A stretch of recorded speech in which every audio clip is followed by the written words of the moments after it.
Now, let me first ask Ambassador Haidar, how do you look at the significance of this new key China-India strategic dialogue?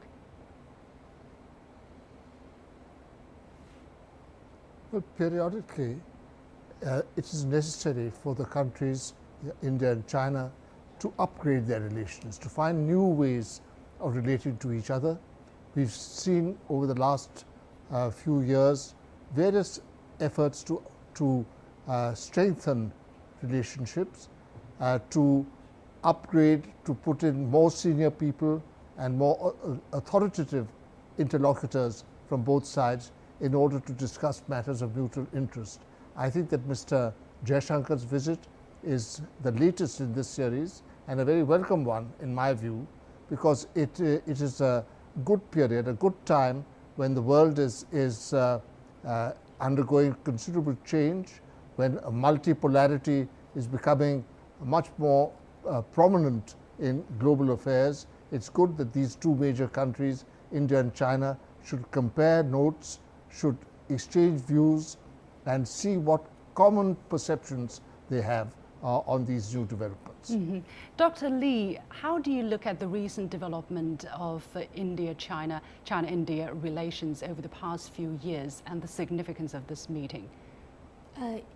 As you know, China-India relations nowadays is one of the most important bilateral relations in the world. So in my view, it is very important for the two countries, especially for the working levels, especially for the foreign ministries, to exchange. And as you know, there are also a lot of challenges facing both China and India bilaterally and regionally and also internationally. So I think it is very important to make regular exchanges. Let me come to one of the topics that have been regarded as very sensitive and might feature during this round of talks is India's effort to ascend to the nuclear supplier group. And Chinese Foreign Ministry spokesman Geng Shuang had recently said at a regular press briefing last Friday, he says that the Chinese side sticks to the two-step approach, which requires the nuclear supplier group members to work out a solution applicable to all non-NPT states, meaning the new non-proliferation treaty states, and on that basis to deliberate on specific non-NPT states joining. India and all other applicants are subject to the same standard. Dr. Lee, it is a little bit technical here. Help us understand, what is China trying to say here? Because some are accusing China of being the blockade for India from joining this nuclear supplier group. Yeah, I think it's unfair to say that China is blocking India because up to now this issue has never been put on the formal agenda of NSG. Of course, there are some informal discussions. So I think the key point here is the non-NPT countries, how to let them to join this nuclear NSG. Nuclear supply. Yeah, this group.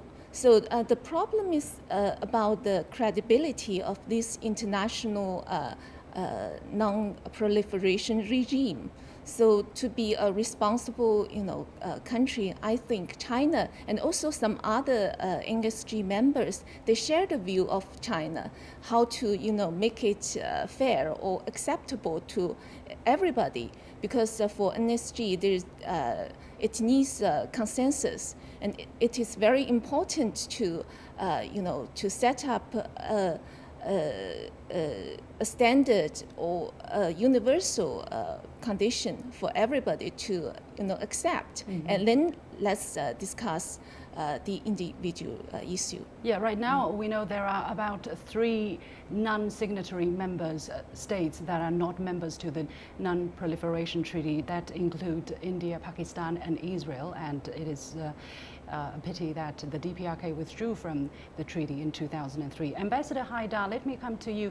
What is the reaction of China's stance in India that the nuclear supply group first needs to have a set of principles before individual entry cases can be discussed, namely the case for India?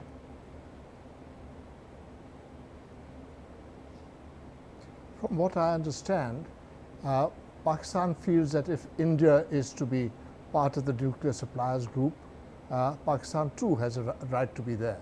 Now that is for the international community to judge, to see what their capacities are and what their commitment in nuclear restraint has been over the last few years and what we can expect for the future. Now I think to link India and Pakistan in this manner is not helpful. India has been a responsible and restrained member of the international community on nuclear matters. The question of the NPT is not because, India has kept out of it, not because it seeks to have some kind of freedom to violate the NPT. In fact, India has time and again said that it will abide by all the provisions and its own dealings on nuclear matters are transparent. But because they feel because we feel, India feels, that the NPT is a discriminatory treaty and from its origin and that it discriminates against some countries like India. Therefore, India has kept away from it, but that does not mean that it seeks to damage or to violate the provisions of that treaty. Yeah, Dr. Lee, what is China's reaction to that saying from the Indian side? Yeah, in my opinion, as you know, in 2008, actually, India already got a waiver for its cooperation, international cooperation, in terms of the civic nuclear, international cooperation. So I think India is already has already enjoyed a privilege. So after that, actually many countries asked why India is different. And for this time, it is very important because now we are talking about the membership of this NSG. So I think it is very important to reach a consensus. As you know, as we know, now they're not only China, but also some other countries, some other members, they share the view of China. Let's come to another topic because we have very limited time. Let's come to this discussion about China's cooperation with Pakistan on the economic corridor that is seemed to be causing some concern on the Indian side. Some Indian media have called this a question of sovereignty because this corridor passes through the area of Kashmir. Dr. Lee, what is China's stance on this? Yeah. Personally, I totally, understand the stance of India because I know the concern about from the Indian side. I think this, territory, the so-called territorial concern from the Indian side is about Kashmir dispute between India and Pakistan. Because the Indian side claims the POK, the so-called Pakistan-occupied Kashmir. If we look at the Indian map, it shows that China and Pakistan don't share any border. So from my personal understanding, I can totally understand the Indian stance. But what I want to point here is that the CPEC does not... or the economic corridor. Yeah, does not mean that China, because I know the Indian concerns is that this CPEC will help Pakistan to justify its claim on the Kashmir it occupied. But I don't think, China has changed our stance or position on the Kashmir issue. Actually, China has repeatedly emphasized that we support India and Pakistan to solve the Kashmir dispute, bilaterally. And also we have that 1963 China-Pakistan border treaty, which in that treaty it's already identified how to solve the problem after India and Pakistan in future solve their dispute. Very limited time. Let me come to Ambassador Haidar very quickly, please. Please, what is your reaction to this? And please keep your answer short.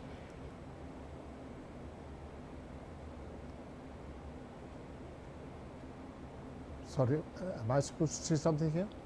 Let me ask you, what is your expectation, let's say, for this round of strategic dialogue between India and China? Very briefly, please.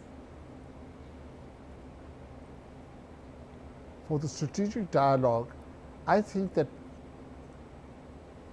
in a multipolar world, which progressively more and more multipolar with new centers of authority, new centers of development in the world, which have put pressure on the post-World War II system that till now has existed and dominated world events. I think that change is in the air. It is inevitable.